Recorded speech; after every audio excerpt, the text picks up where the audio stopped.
Muy buenos días amigos, estamos nuevamente con tu programa Juntos por tu Salud, programa producido por la Dirección Regional de Salud del Callao, gracias a la Gerencia de Transporte y Comunicaciones del Gobierno Regional del Callao, programa que se transmite en vivo y en directo a través de la señal de tvvial.regioncallao.gov.p. Para tus llamadas, para las consultas, puedes llamarnos al teléfono 637-1479. Asimismo, puedes seguirnos a través de Facebook, Vial Oficial. En el Callao, siendo una región tan grande, la Dirección Regional de Salud del Callao siempre está atenta a acudir, a estar viendo los temas que pueden tener un problema de salud nacional o en este caso un problema de salud regional, ¿no? La tuberculosis en los últimos tiempos a través de los medios de comunicaciones se ha hablado muchísimo, ¿no? Sobre contagios, sobre en algunos hospitales también algunos médicos, algunos profesionales de la salud se han contagiado con esta enfermedad. En el Callao queremos saber cómo está la situación de la tuberculosis con la doctora que vamos a conversar, quizás decir que ella nos diga algunos mitos si son verdad o no, porque es una enfermedad que debe tratarse a tiempo. Para hablar sobre el tema de la tuberculosis en la región Callao nos acompaña el día de hoy la doctora Noemí Medina. Ella es miembro del equipo técnico de tuberculosis de la Estrategia Sanitaria Regional de la Dirección Regional de Salud del Callao. Asimismo es la coordinadora de la Estrategia Regional de Tuberculosis de la Red de Salud Bonilla y consultora en tuberculosis. Doctora, muy buenos días y gracias por estar esta mañana en las instalaciones de TV Vial. Buenos días con todos y más bien gracias a ustedes por darme este espacio para poder hablar de la tuberculosis, que es un problema de salud muy importante, no solo en el Callao, sino a nivel nacional. Doctora, ¿la tuberculosis se ha convertido o está en convertirse en un problema de salud pública? En realidad, ahora la estamos visibilizando, porque la tuberculosis es un problema de salud pública desde hace varios años. El Callao tuvo el privilegio, por decirlo de algún modo, fue la región pionera y en algún momento, estamos hablando a inicios del año 2000, fue pionera la región en el tema de estrategias de abordaje de la enfermedad, en estrategias de cómo llevar el programa de forma exitosa. Lamentablemente, a lo largo de los años se ha ido perdiendo esto, no por falta de interés del personal de salud, sino muchas veces por el tema de recursos, ¿no? Es lamentable decir que tenemos tantas enfermedades y tantos problemas sanitarios en el país y en la región, que muchas veces la tuberculosis es dejada de lado. ¿Por qué? Una de las causas por las cuales es dejada de lado es por el mismo estigma que tiene a nivel de la población. Como le comentaba antes de que empezáramos esta entrevista, la tuberculosis es una enfermedad muy estigmatizante. ¿Qué quiere decir esto? A la gente le da vergüenza. A un poblador no le da vergüenza decir que su hijito tuvo sarampión o que en algún momento tuvo cólera, pero sí le da vergüenza decir que tuvo tuberculosis porque la gente lo margina. ¿Por qué? Porque la tuberculosis la asocian ¿con quién? ¿Con la pobreza? ¿Con la falta de alimentación? No solamente eso, sino que lo que no conocemos nos da miedo. Uh-huh. Y hay tantos mitos alrededor de la tuberculosis y la gente tiene mucho miedo a enfermarse, a que tener contacto con una persona con tuberculosis se van a enfermar, cuando en realidad, por lo diseminada que está la enfermedad, no sabemos si ya hemos tenido contacto con personas con tuberculosis. En nuestro ambiente de trabajo, en el transporte público, incluso en el mismo barrio, en la misma comunidad, porque el enfermo de tuberculosis no te dice estoy enfermo. Es más, muchas veces tratan para ir a tomar sus medicamentos, de esconderse de que no los vean sus vecinos, porque tienen mucha vergüenza del qué dirán. En comunidades pequeñas o en comunidades alejadas, periféricas, como le comentaba, yo trabajo en el Centro de Salud Bahía Blanca, en Ventanilla, y la realidad que vivimos en las zonas periféricas es así. Hay pacientes que incluso piden que se les dé el tratamiento en otro establecimiento para que no los vean sus vecinos. ¿Por qué? Porque tienen vergüenza. La gente cuando se entera que tal o cual persona tiene la enfermedad, automáticamente lo ponen de lado, lo tratan como si fuera un paria. Y eso también se ve en las zonas del interior del país. De nuevo, porque lo que no conocemos nos da miedo. ¿Y cómo entonces evitar que haya este rechazo, que haya esta marginación, que tenga este estigma a aquella persona que tiene tuberculosis? Lo principal es informarnos. Una de nuestras misiones como personal de salud es precisamente informar, dar información adecuada, concisa y veraz a nuestros usuarios de servicios, porque ya cuando una persona es afectada por tuberculosis y su entorno se entera exactamente qué es la enfermedad, cómo la pueden contraer, cuáles son los riesgos, o sea, toman conciencia de la enfermedad y toman conciencia de sus formas de contagio, le van perdiendo el miedo, ¿no es cierto? Queda la tarea todavía de difundir este conocimiento en la mayoría de la comunidad. Es difícil luchar contra lo que se aprendió en casa, lo que se aprendió, las tradiciones que vienen desde atrás, ¿no? Pero precisamente esa es una de nuestras misiones, ¿no? Y es a la vez reconfortante y es un reto para nosotros poder llegar a informar a la población de forma adecuada. La persona que tiene tuberculosis, ¿qué características, qué señales muestra? ¿Cómo uno puede darse cuenta si un familiar, un amigo o la gente que está en su entorno puede tener tuberculosis y evitar así el contagio? Bueno, los síntomas, se habla de un conjunto de síntomas, pero acuérdense que las personas no estamos cortadas en serie, que no estamos hechos en maquinita como los muñecos, ¿no? Entonces, cada persona va a tener síntomas diferentes. Incluso hay personas que ni siquiera presentan síntomas clásicos y solamente dicen, ay, ¿saben qué? Tengo un dolor en la espalda de hace buen tiempo. No presentan pérdida de peso, que es uno de los síntomas clásicos, cansancio, sudoración nocturna, fiebre que puede subir y bajar, ¿no? Malestar general, pérdida del apetito. Y el signo que nos lleva más a pensar en esto es la clásica definición de sintomático respiratorio. Un sintomático respiratorio es una persona que tiene tos con flema por 15 días o más. Entonces, en esas personas, tenga o no tenga los otros signos, esa persona tiene que acercarse al establecimiento de salud y dejar 2 muestras de esputo, que es la flema, no saliva, flema, ya para poder ser evaluado y detectar si existe el bacilo de Koch o el BK, como lo conoce la población, ¿no? Que es el agente causante de la tuberculosis.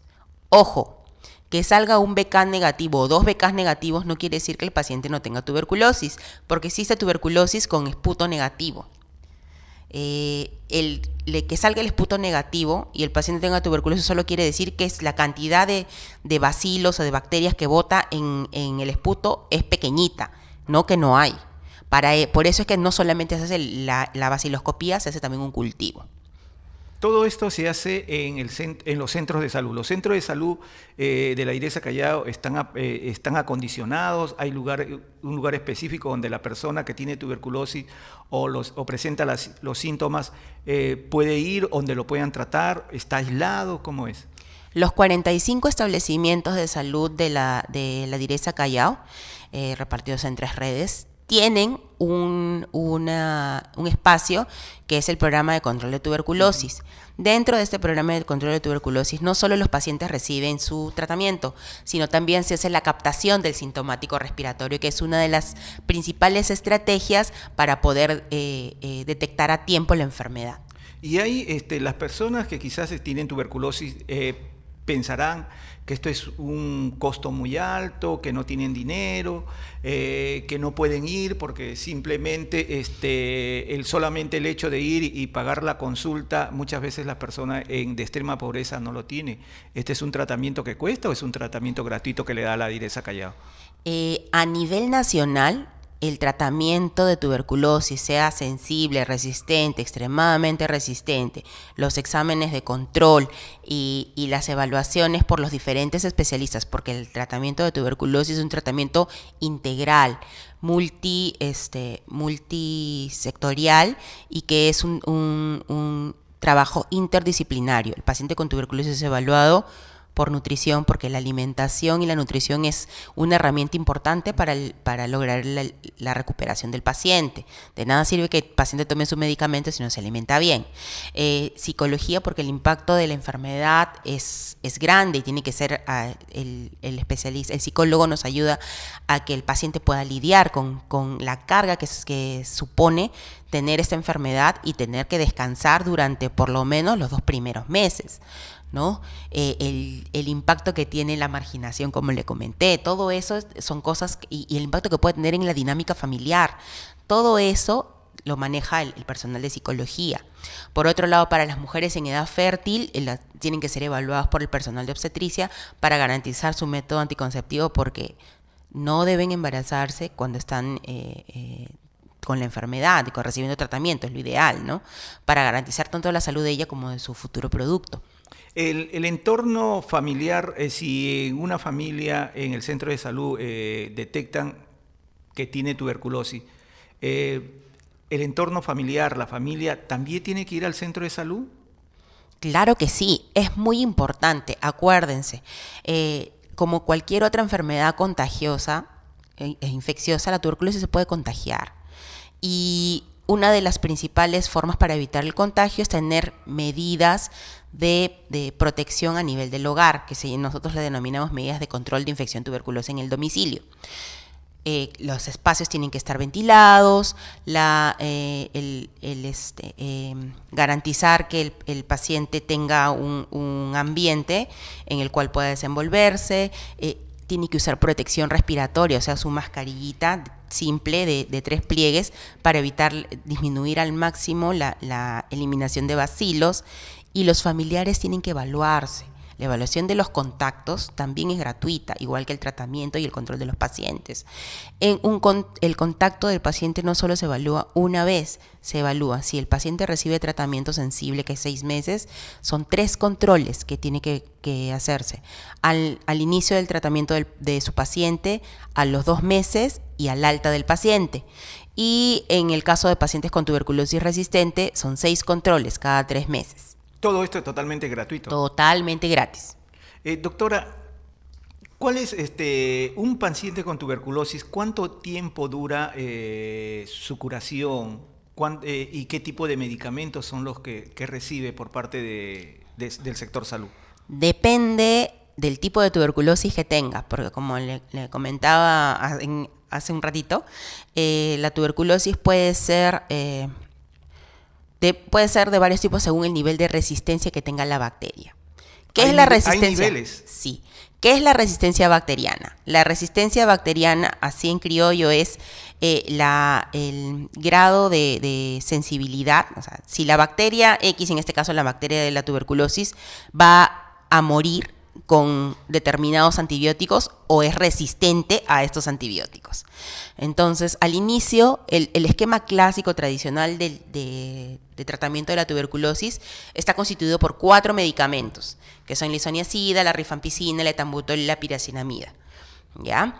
Este esquema clásico dura 6 meses de tratamiento, ¿no? ¿Diariamente tiene que tomarlo? El tratamiento está dividido en 2. La primera fase, que son 50 dosis de forma diaria, ¿no? Que reciben los 4 medicamentos. Entonces el paciente toma su medicación y es controlado todos los meses con pruebas de BK y cultivo, y a los 2 meses, que cumple que son las 50 dosis, porque consideramos 25 dosis por mes, se hace la evaluación por el médico tratante, que ve cómo está su evolución radiológica, cómo están yendo sus BK y sus cultivos, cómo está yendo su estado clínico, porque el paciente cuando ingresa al programa mayormente tiene una clínica bien marcada, ¿no? Que se siente mal, que le duele el pecho, con lo que haya empezado. Al segundo mes, o sea, después de haber recibido sus 50 dosis, el paciente tiene que presentar una mejoría clínica bastante ostensible. Uno de los patrones en los que nosotros vemos cómo el paciente ha mejorado es el incremento de peso. Tiene que haber mejoría a nivel radiológico en la placa de tórax y tiene que haber sus BKs de esputo tienen que estar negativos, ¿ya? Entonces ahí ocurre lo que nosotros llamamos el cambio de fase. Ya de 4 medicamentos que recibía, solo recibe 2, que son la isoniazida y la rifampicina, que son el núcleo básico del tratamiento, ¿ya? Esta isoniazida y rifampicina el paciente lo recibe de forma interdiaria. ¿Ya? De forma interdiaria, siempre de acuerdo a su peso, y tiene que completar 54 dosis con estos medicamentos para completar su tratamiento, que aproximadamente son 4 meses. Al término de esta segunda fase de tratamiento se vuelve a valorar el paciente, ¿ya? Y el médico tratante decide si tiene los criterios para el alta. Si de repente el paciente no se ha recuperado tan rápido como debería, la decisión del médico es prolongar el tratamiento. Ese es el esquema sensible. Ahora hay esquemas sensibles modificados para determinadas localizaciones, porque la tuberculosis no solo da en el pulmón, la tuberculosis puede dar desde la punta del pelo hasta la punta del pie, ¿ya? Y en localizaciones específicas, como por ejemplo la tuberculosis meningia, la tuberculosis osteoarticular, o sea, los huesos y las articulaciones, y la tuberculosis miliar, que es la diseminada, el tratamiento no son 6 meses, sino 1 año, con una primera fase de 2 meses y con una segunda fase de 10 meses diaria. ¿Ya? Eso es para el caso de tuberculosis sensible. Para el caso de tuberculosis resistente, que es cuando multidrogo resistente, cuando el paciente es resistente al núcleo básico que les dije, ¿se acuerda? Isoniazid y rifampicina. Cuando es resistente a estos 2 antibióticos, esta bacteria no va a morir, no va a ser efectiva con el núcleo básico. Entonces tiene que recibir otros medicamentos. El tratamiento son 18 meses, 6 de los cuales el paciente recibe en inyectable diario. Doctora, vamos a hacer un breve corte y luego vamos a retornar para ver qué es lo que pasa si el paciente deja el tratamiento al mes, a los 2 meses, y asimismo también conversar sobre en el Callao, en qué lugares específicos hay más índices de personas con tuberculosis. Vamos a hacer un breve corte y luego retornamos con tu programa Juntos por tu Salud.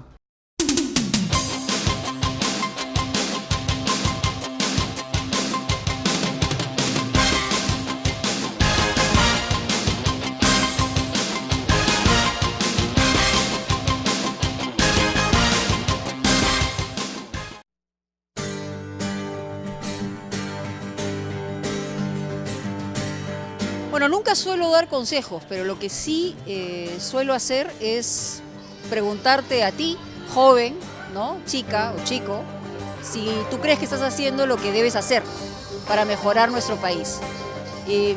Yo me puse a pensar eso cuando regresé de un viaje muy largo y dije, bueno, ¿qué puedo hacer yo para mejorar mi vida, mi calidad de vida y para mejorar el medio ambiente? Bueno, me puse a andar en bicicleta, y tuve la decisión de ir a trabajar en bicicleta, ir a pasear en bicicleta, y eso ha hecho que mi vida cambie en un 50%. Falta el otro 50% y eso ya depende de una cadena de responsabilidades. Pero hagamos lo que nos toca, pero hagámoslo bien, porque vamos juntos, vamos seguros.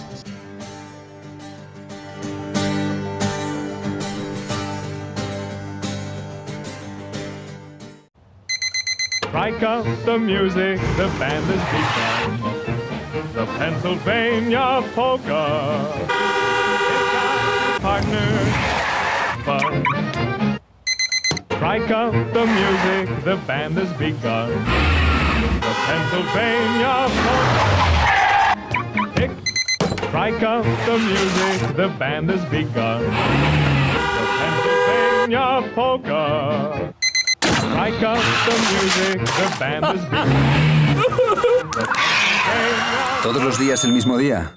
Es hora de cambiar. Desplázate en bici, caminando o en transporte público y usa el coche solo cuando sea necesario. Ministerio del Interior, Gobierno de España.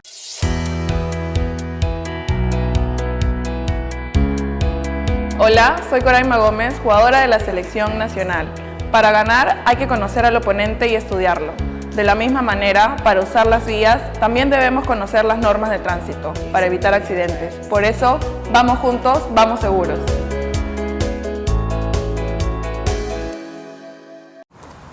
Atriqui. ¿Qué onda, viejas? ¿Qué tal? Uy, uy, uy, uy, qué caripela, ¿eh? ¿Saliste anoche? Me dormí con la televisión prendida. Ay, ¿qué tenés? 80 años. Temazo. Igual el disco anterior tenía mejor flow, ¿eh? ¿Trajiste el tejo? Ay, me olvidé. Vos siempre te olvidas de todo. Tu vieja se olvida de todo.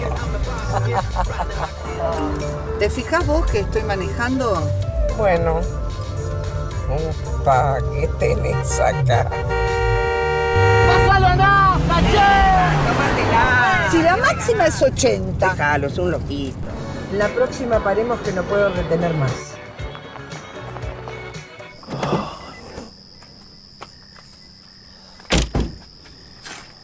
Ay, qué suplicio. Me duele la cintura. ¿Qué tenés? ¿80 años?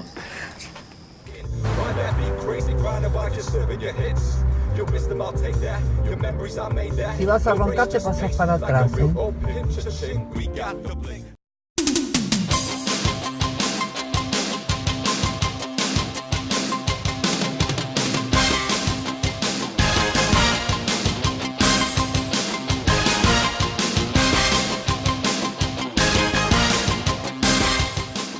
Bien amigos, estamos de retorno con tu programa Juntos por tu Salud, recordando de que el día de hoy estamos con la doctora Noemí Medina, miembro del equipo técnico de tuberculosis de la Dirección Regional de Salud del Callao y coordinadora de la Estrategia Sanitaria Regional de Tuberculosis de la RIC de Ventanilla, asimismo es consultora en tuberculosis y estamos hablando sobre la tuberculosis en la región Callao. Doctora, usted nos hablaba de los medicamentos que recibe el paciente en la primera fase, después en la segunda fase son 18 meses, los primeros son 6 meses. Pero ¿qué pasa si el paciente en la primera fase abandona por la cantidad de medicamentos que le da para curar esta enfermedad? ¿Puede tener algún problema después? Claro que sí, precisamente porque el paciente ha abandonado el tratamiento sensible es que ha aparecido la tuberculosis resistente, porque las bacterias tienen un sistema muy particular de comunicación. La bacteria de la tuberculosis es diferente al resto de las bacterias. Por ejemplo, cuando tenemos una faringitis, prescribimos el antibiótico por una semana y se acabó el problema. Curados. Igual, neumonía, máximo 14 días, 15 días, ya, 21 días en el caso más complicado y se acabó el problema. Con la tuberculosis eso no es suficiente, porque la tuberculosis es una bacteria que tiene una particularidad. Puede entrar como en hibernación. Entonces, la bacteria, el antibiótico funciona cortando dos procesos importantes, que es la alimentación y la reproducción de la bacteria. Pero si una bacteria no se alimenta y no se reproduce, ¿cómo la mato? ¿Ya? Entonces, al mes, hay poblaciones de Mycobacterium que crecen rápidamente y al mes estas ya están prácticamente erradicadas con el tratamiento. Entonces, como estas de crecimiento rápido son las que causan los síntomas, el paciente se siente bien. Ya me curé, ya no vengo, ya ¿para qué voy a seguir tomando si la pastilla me causa gastritis? Ya no vengo, pues. Eso es cuando el paciente no ha sido bien informado, no ha sido empoderado de su enfermedad y no tiene conocimiento. Porque si usted, ¿y la familia es importante Claro que sí. Una de las estrategias que ha funcionado en algunos establecimientos es que el paciente no entre solo a la consejería, sino que entre acompañado de alguien de su núcleo familiar que va a ser su soporte. Y que las estrategias de comunicación, de información, de compartir, sean con el entorno familiar. Porque es el entorno familiar el que lo va a soportar, el que lo va a ayudar, el que va a poner el hombro para que este paciente continúe con un tratamiento que es largo y que puede llegar a ser tedioso y que muchas veces, sobre todo en pacientes jóvenes, interrumpe con su ciclo normal de vida. Imagínense un estudiante universitario que tenga que interrumpir por lo menos 2 o 3 meses de sus clases porque tiene que recibir el tratamiento y tiene que, en el periodo en que todavía es infeccioso, se les indica que no pueden estar expuestos, ¿no? Porque correría el riesgo de poder diseminar la enfermedad. Entonces, o incluso la misma dinámica familiar, porque al principio, ¿sabes qué? No, tu hermano está enfermo, no te acerques. Entonces, ese tipo de cosas, si la familia no está bien empoderada también en el tema del diagnóstico, del tratamiento, de las formas de evitar la diseminación de la enfermedad, puede causar resentimiento, puede causar que el mismo paciente trate de dejar el tratamiento, porque muchos de ellos sienten que es por el tratamiento y por la enfermedad que están recibiendo ese trato diferente, pues, ¿no? ¿Y qué es lo que hace en este caso el sector salud cuando una persona que está siguiendo un tratamiento de tuberculosis abandona? ¿Van a su hogar? ¿Hay alguien que le hace el seguimiento? Efectivamente, como el paciente tiene que ir a tomar medicamento de forma diaria,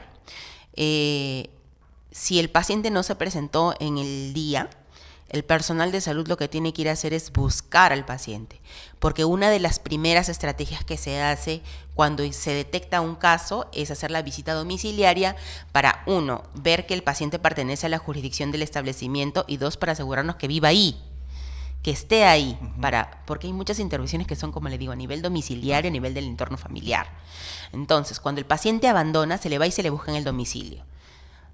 Ocurren casos, por ejemplo, en las zonas periféricas de Ventanilla, que los pacientes viven solo por determinadas temporadas, ¿no? En Pachacuta, que el frío es extremo, a veces los pacientes en invierno se mudan a otros lados, ¿no? Y hay el tema de desocupación, ¿no? O incluso dentro del mismo distrito, por una u otra cosa, migran de asentamiento humano en asentamiento humano y cambian de jurisdicción de establecimientos. ¿Ya? El personal de salud va y los busca, y si no los encuentra, hay un periodo en el cual se espera todavía al paciente y se sigue haciendo la visita domiciliaria para buscarlo. En el caso de que no se le encontrara en este periodo de 30 días calendario o 25 dosis programadas para de toma del paciente, se declara el abandono del caso. Ya el problema es que, a pesar de que la norma técnica nos diga que sí, completaste tus 3 visitas, no encontraste a tu paciente, ya cumpliste, no es así del todo, porque acuérdense que el abandono es la principal causa que nos ha llevado a tener tuberculosis resistente, multidrogo resistente y extremadamente resistente en el Callao. Los casos de extremadamente resistente, el tratamiento es hospitalizado durante los 6 primeros meses, como mínimo son 24 meses, y el porcentaje de curación es menor. La tasa de letalidad, o sea, mortalidad por la enfermedad, en este caso es bien alta. Doctora, ¿y hay zonas específicas en el primer puerto, en la región Callao, donde hay personas con más índice de tuberculosis? En realidad no podría decirte, ¿sabes qué? En esta zona hay, y en esta zona también, porque en todos lados hay la tuberculosis. Solo que en muchos sitios, por ejemplo, todavía no hemos llegado a diagnosticar todos los casos que deberíamos. ¿Por qué? Volvemos al inicio, porque la persona le tiene mucho miedo. Y es una actitud generalizada también en la población, sobre todo en la población de 40 a más, y esa información le pasan a sus hijos y a sus nietos, el tema de, no, mejor no voy al doctor porque me van a decir que tengo algo malo, prefiero no saber. Es el temor. Es el temor, prefiero no saber. No, así estoy bien, prefiero no saber. Entonces, ese temor contra el que tenemos que luchar, precisamente es lo que ha llevado tanto al Ministerio de Salud como a la Direza Callao a la contratación de profesionales para la estrategia. Tenemos una brecha de prestadores de salud muy grande, ¿ya? Hubiera sido de verdad necesario contratar más personal, pero por lo pronto hay 91 personas que han sido contratadas para precisamente tratar de abordar de forma más adecuada y poder mejorar el tema de la situación de la tuberculosis en el Callao, que hasta el momento, lamentablemente, presentamos un deshonroso primer lugar. Somos la región que tiene más casos de tuberculosis en el Perú y que tiene más casos y que su progresión de casos de MDR y XDR está incrementando. ¿Y la tuberculosis necesariamente es porque la persona no se alimenta bien, o mayormente en las personas alcohólicas o drogadictos, o la tuberculosis puede infectar a cualquier persona, que uno puede decir, bueno, yo estoy bien, estoy sano, me alimento bien, no puedo tener tuberculosis? Existen factores de riesgo que nos hacen tener mayor predisposición de tener tuberculosis, pero la tuberculosis es una enfermedad que no discrimina. Puede darle a la persona que aparentemente está sana, como a la persona, mayor riesgo tiene la persona que tiene desnutrición y que tiene un factor de riesgo, pero igual nos puede dar a todos. ¿Por qué? Porque como es una enfermedad que está tan diseminada, nosotros no sabemos en qué momento hemos tenido contacto con la enfermedad. Es más, de 10 personas, 10 peruanos, digámoslo así, 9 ya han tenido contacto con la enfermedad, solo que no han desarrollado la enfermedad de forma activa. ¿Por qué? Porque mientras nuestro sistema de defensa o nuestro sistema inmunitario esté competente, o sea, esté trabajando bien, la enfermedad va a ser mantenida a raya y no vamos a desarrollar la forma activa y solamente probablemente hagamos la infección latente, ¿ya? Pero basta que en algún momento de nuestra vida tengamos un factor que nos baje las defensas, la mala alimentación, el estrés, alguna enfermedad que nos garantice, que nos necesite el uso de corticoides de forma crónica, etcétera, etcétera, ¿no? O incluso las personas viviendo con VIH-Sida, que es un factor de riesgo, personas en ambientes hacinados, porque el hacinamiento también es un factor de riesgo para la transmisión de la enfermedad. Entonces, basta que en algún momento de nuestra vida tengamos una situación que disminuya nuestra inmunidad, la enfermedad que era latente puede hacerse activa. ¿Hay alguna manera, una forma de detectar a una persona que tiene tuberculosis pero no la ha desarrollado? La enfermedad latente. La enfermedad latente. La enfermedad latente, sí, la enfermedad latente puede detectarse a través de evaluación clínica y una herramienta muy importante es el llamado test del PPD, ¿no? Que es la inyección de una pequeña cantidad subdérmica de la vacuna BCG, la que le ponen a los recién nacidos. Uh-huh. Y se coloca esto y se espera ver una reacción a las 48 horas. Si esta reacción es positiva, después de haber sido negativa en años anteriores, el paciente nunca se ha hecho, se habla de que la persona ha tenido contacto con la bacteria, ¿ya? Una vez que este PPD sale positivo, la persona tiene que ser sometida a evaluación clínica y a otros criterios para descartar la forma activa de la enfermedad, ¿ya? Y una vez que se ha descartado que no tenga tuberculosis activa y que solamente es latente, la persona puede iniciar algo que se llama terapia preventiva con isoniazida, que es precisamente para evitar que esta forma latente se convierta en una tuberculosis activa. O sea, entonces es muy importante que aquellas personas que han tenido contacto con personas que tienen tuberculosis, poder ir a un establecimiento de salud. Acudan, sí, a evaluarse, en primer lugar a descartar que no tengan la enfermedad activa y en segundo lugar a ver si son probables receptores de la terapia preventiva con isoniazida. Hay contraindicaciones de la terapia preventiva con isoniazida que son si el paciente es contacto de un caso resistente, porque obviamente, ¿no? Si su caso índice, la persona con la que ha tenido contacto es resistente a la isoniazida, no le voy a poder dar TPI, no le va a hacer nada. Otra contraindicación es que ya hayan recibido TPI o que ya hayan tenido la enfermedad tuberculosa. Y otra contraindicación son los pacientes con insuficiencia renal crónica terminal, porque su riñón no puede depurar el medicamento. ¿Hay algún grupo etario específico donde sean más propensos o los que tengan esta enfermedad de tuberculosis? En realidad se decía que los grupos más propensos eran los menores de 5 años, los adultos mayores, las personas que tienen problemas con la inmunidad, pero estamos viendo en todos los grupos etarios. Personas jóvenes, el impacto que tiene la tuberculosis en la población económicamente activa es muy alto. Estamos hablando de adolescentes en el tema de escolares, ¿no? Y a partir de los 21 años hasta los 45 o 50 años es el grueso de la población que se enferma. Entonces eso nos tira al piso supuestamente los grupos en riesgo, ¿no? Claro.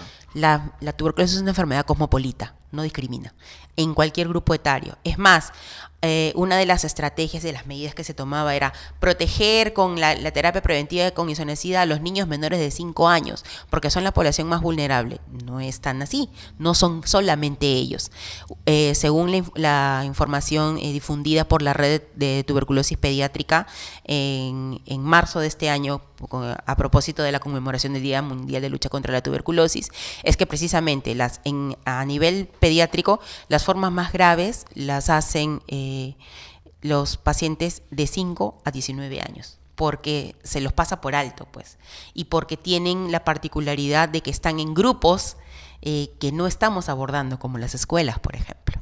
Doctora, y con toda esta situación que estamos conversando sobre la tuberculosis en el Callao, la Estrategia Sanitaria Regional de Tuberculosis de DIRESA Callao está haciendo específicamente qué labor para poder disminuir o captar a aquellas personas que tienen TBC y puedan ir a los establecimientos de salud, aquellos también que han abandonado el tratamiento.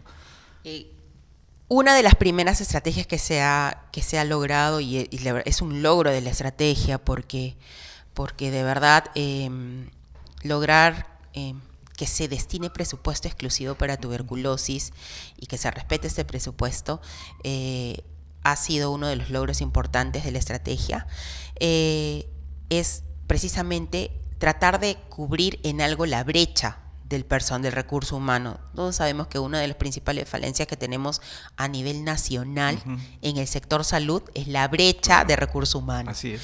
Entonces, uno de los esfuerzos que ha hecho DIRESA, que ha hecho el MINSA, ante la emergencia sanitaria que tenemos con la tuberculosis, es precisamente destinar recursos para poder contratar personal para poder potenciar el trabajo de la estrategia a nivel periférico. Tenemos un equipo muy capaz, liderado desde la DAIS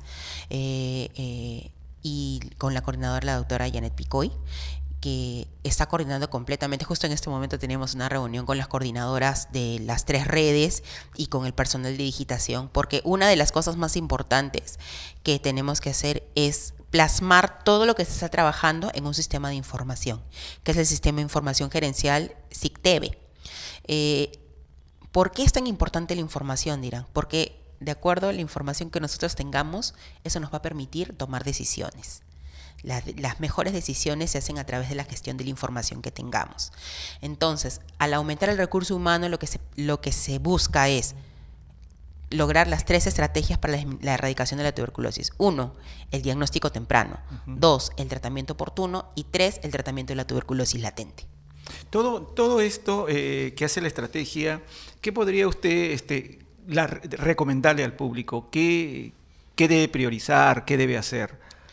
En primer lugar, todos tenemos que estar alertas, ¿no?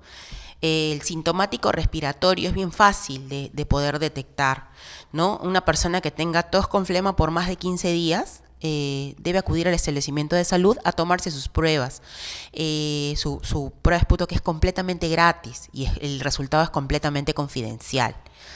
¿Ya? Otra cosa, evitar la automedicación, porque muchas veces el paciente se siente mal y se va a la farmacia. ¿Sabes qué? No, me da flojera sacar cita, no, la posta está muy lejos, me voy a la farmacia, allá en la farmacia me curan. Están con todo, se toman un antiinflamatorio. El antiinflamatorio enmascara durante un tiempo los síntomas. Y eso le da tiempo a la bacteria a seguir haciendo daño a nivel pulmonar o a nivel del órgano que está infectando. Entonces, cuando llegan al establecimiento de salud, llegan con una tuberculosis con 3 cruces, que quiere decir que el daño pulmonar, el daño parenquimal es grande, y ya que potencialmente el paciente se puede curar, pero las secuelas a nivel pulmonar ya van a acompañarlo toda su vida. Acuérdense que no es lo mismo un tejido de cicatriz que un tejido normal, no tiene la misma función, no hace, en este caso, el intercambio gaseoso igual, siempre va a estar produciendo secreción y ese paciente va a ser un tosedor crónico sin necesidad de hacer tuberculosis. Incluso puede hacer temas de broncoespasmo, puede hacer un tema a la larga, puede ser una enfermedad pulmonar obstructiva crónica, puede tener sus bronquiectasis. Entonces, para evitar esas complicaciones, y estamos hablando de personas jóvenes, por ejemplo, una persona que haya tenido una tuberculosis avanzada en sus 20s, que en sus 40s o en sus 50s esté teniendo esas complicaciones. Y algunas medidas, ¿cuáles eran las medidas más efectivas? ¿Qué medidas debe tomar la población? ¿En su hogar o en el micro? ¿O en su centro de trabajo? Yo sé que hace frío, pero por favor, cuando vayan en transporte público, abran las ventanas. No sabemos qué persona puede estar enferma a nuestro alrededor. Muchas veces esas personas ni siquiera saben que están enfermas. Abríguense, sí, pero abran las ventanas, porque la ventilación es el enemigo número 1 de la bacteria. La luz solar también es enemigo de la bacteria. Eviten el tema del hacinamiento en la medida de lo posible, ¿ya? Y la medida universal para prevenir todas las enfermedades: lavarse las manos. El lavado de manos, aunque parezca muy básico, nos previene enfermedades respiratorias, enfermedades digestivas. Doctora, para finalizar, la persona que va a un establecimiento de salud y quiere ver si es que tiene tuberculosis o tiene tuberculosis, ¿necesariamente tiene que pasar por medicina general o puede ir directamente al lugar que atienden a las personas que tienen tuberculosis? La persona puede acercarse directamente al programa de tuberculosis sin necesidad de pasar por la evaluación por medicina general. Hay personal de salud completamente capacitado, tanto profesionales como técnicos, para el tema de detección. Y dentro del personal que está en la estrategia también hay un médico, que si en el caso que sea necesario, priorizará la atención del paciente, porque entendemos lo difícil que es exponerse delante del resto de personas. Y precisamente por eso cada establecimiento de salud genera su estrategia propia para evitar esta pérdida del caso, ¿no? Pues que a veces le dicen, ¿sabes qué? No, saque su cita. Y el paciente se pierde la oportunidad. Cada establecimiento de salud, y eso es responsabilidad de cada médico jefe que está muy comprometido con el tema de poder controlar esta enfermedad, y los directores de red, y en Direza todos estamos comprometidos en luchar contra la enfermedad. Entonces, cada establecimiento genera su propia estrategia. Le puedo hablar de las estrategias que se generan en los establecimientos de Ventanilla, porque yo soy coordinadora de Ventanilla, y en el mío propio, que es el Centro de Salud Bahía Blanca, la persona que quiere hacerse su evaluación va de frente a la estrategia. Y como yo soy el médico encargado de tuberculosis ahí, me busco el espacio para poderlos atender de forma privada, confidencial, incluso para detectar sus dudas, porque muchas veces estos pacientes que tienen miedo, que quieren evaluarse, no tienen la tuberculosis, porque no todo es tuberculosis tampoco, pero necesitamos tener evidencia y poder decirles, ¿sabe qué? Sí o no. Y para eso necesitan su espacio privado para poder absolver sus dudas. Necesariamente hay personas que dicen, yo no puedo tener tuberculosis, yo no me puedo contagiar porque yo estoy bien alimentado, estoy gordo, tomo mis vitaminas, como a la hora, me alimento bien, proteínas, vitaminas, hago ejercicio. ¿Están exentos ellos o pueden también tener tuberculosis? Nadie está exento de la enfermedad, porque aunque tenga un bajo riesgo, en ningún momento se ha dicho que el riesgo es cero. Y mientras haya un pequeño riesgo, existe la puerta de entrada para la enfermedad. Puede que esté bien alimentado, todo, pero lleve una vida de alto estrés, y que eso también influye en el sistema inmunitario, y al final se terminó contagiando. ¿Y la ventilación es importante en el hogar, en el micro, en el trabajo? Muy importante. Ojo, para cualquier... no solamente para la tuberculosis, sino para enfermedades respiratorias en general, los ambientes tienen que estar ventilados. De preferencia, ahora en la modernidad se utiliza cerrar las ventanas y utilizar aire acondicionado. No es recomendable, porque un aire acondicionado con un mal mantenimiento también puede ser un caldo de cultivo para bacterias respiratorias, ¿no? Abran las ventanas. La mejor forma de prevenir enfermedades respiratorias, entre ellas la tuberculosis, es abrir las ventanas y garantizar una buena ventilación e iluminación del ambiente. Doctora, muchas gracias por su presencia. Bien, estuvo con nosotros esta mañana la doctora Noemí Medina, miembro del equipo técnico de tuberculosis de la Estrategia Sanitaria Regional de Direza Callao, y asimismo ella es coordinadora de la Estrategia Sanitaria Regional de Tuberculosis de la red de Ventanilla y es consultora en tuberculosis. Bien, amigos, de esta manera estamos llegando al final de su programa Juntos por tu Salud. Nos vemos y nos escuchamos el próximo día miércoles. Chao.